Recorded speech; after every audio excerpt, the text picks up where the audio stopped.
Amidst the wave of rising intolerance in the country, over 40 literary giants have returned their awards to register their protest.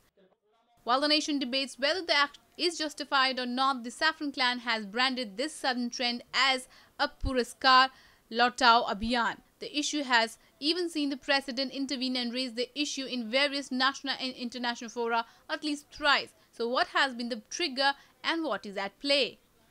Prime minister तो चुप बैठे हैं, हर मुल्क में दुनिया में वो घूम रहे हैं और लंबे लंबे व्याख्यान दे रहे हैं, पर अपने मुल्क में वो दो शब्द भी नहीं कह सके इस बारे में। और साहित्य अकादमी, साहित्य उनका काम है, उनका फ़र्ज़ है कि वो आवाज़ उठाएं जब ऐसी बातें होती हैं, वो नहीं कर पाए। इसलिए ये वक्त आया कि मुझे बोलना पड़ा। ये आंदोलन अभी राजनीतिक आंदोलन नहीं है। ये देश ये खूबसूरती के लिए लड़ा जाने वाला आंदोलन है, ये सांस्कृतिक आंदोलन है, ये सौंदर्य बोधात्मक आंदोलन है। और अगर ठीक न किया गया जल्दी से, तो जो लोग कहते हैं तुम राजनीति कर रहे हो, उनको ठीक ही पता चलेगा कि सचमुच ये आंदोलन राजनीतिक आंदोलन हो जाएगा। मैं भी एक अल्पसंख्यक हूँ, इस विषय मैं डरा हुआ हूँ। मैं डरा हुआ हूँ कि कब मेरे ऊपर हमला हो जाए, और हमला अब पुलिस नहीं करेगी, पुलिस नहीं गिरफ्तार करेगी। अब उनके जो विजिलेंस हैं, जो पैराट्रूपर्स हैं, वो सक्रिय हो रहे हैं। ये सबसे खतरनाक बात है। इसलिए हम लोगों को बहुत सतर्क और एक बहुत चुनौती भरे समय से हम गुजर रहे हैं, सतर्क रहने की जरूरत है। और संस्कृत कर्मियों का, साहित्यकारों का, बुद्धिजीवियों का जो यह प्रतिरोध है, वह समाज को, लोगों को सोचने के लिए प्रेरित करेगा। और मैं देख रहा हूं कि जो प्रतिगामी विचारधारा के लोग हैं, वो अभी इस तरह से बौखलाए हुए हैं इस प्रतिरोध पर कि अब वो ऑफेंसिव पर आ रहे हैं। उनकी योजना अब है कि इस आवाज को ही बंद की जाए। आई थिंक इट्स इनएविटेबल, ये तो होना ही था। On a daily basis, I think very important individual freedoms are being questioned. I wish they were being debated. They're not being debated, they're being attacked.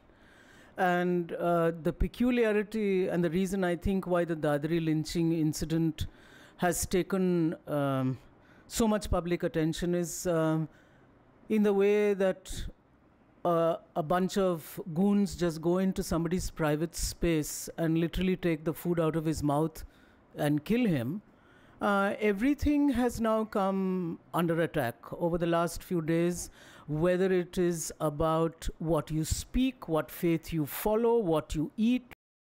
Be it the murder of Mohammad Akhlaq, the attack and subsequent murder of Zahid Rasool Butt in the valley in the recent weeks, lynchings over alleged cow slaughter and beef consumption have been reported from several parts of the country.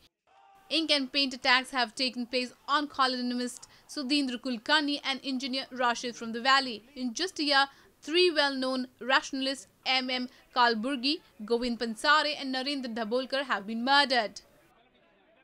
If I don't like what is happening, how I want to draw the attention of the proper authorities. I said, I return my awards. That is a proper Gandhian approach. You can return the award to attract the attention. We cannot criticize scholars. You know, this in country, again I am saying, the writers, philosophers, social workers, they have a different attitude than the mortals like us who are attached to power. They are talented people in each field, and you should respect their spirit. It's only expression of spirit. But they are openly criticizing their gesture. Can you tolerate? Today I read in the newspaper that Ghulam Ali, his concert has been cancelled in Delhi. Are you not pained? भी देखिए दुर्भाग्यपूर्ण है, जो साहित्यकार हैं उनका सम्मान है, लेकिन एक के बाद एक इस तरह की जो पुरस्कार लौटाओ अभियान चल रहा है और कंपटीशन चल रहा है, उससे हमें नहीं दिखता कि कोई रास्ता निकलने वाला है। आपको अगर किसी चीज़ की चिंता है, हमें भी चिंता है, तो आप जो है वो राज्य में हो रहा है, राज्य में जो सरकारें हैं अगर वो काम नहीं कर पा रही हैं, नाकारी हैं, तो उनको भी जगाइए, उनसे कहिए, हम भी उनसे कह रहे हैं। हमारे देश के बुद्धिजीवी वर्ग जो साहित्यकार लोग पुरस्कार को वापस करने वाला एक साइलेंट वे में राष्ट्रद्रोह जैसा कार्य कर रहे हैं, उनकी बुद्धि को शुद्ध करने के लिए यज्ञ किया जा रहा है, क्योंकि उनकी ये जो क्रिया है ये निश्चित तौर पर राष्ट्र की अखंडता को खंड खंड करने का कार्य कर रही है। ये सोच, ये देशद्रोही सोच है। देश के द्वारा दिया गया सम्मान सर्वोपरि होता है, क्योंकि वो माँ का है सम्मान, देश की माँ ने जो सम्मान दिया है उसे स्वीकारना चाहिए।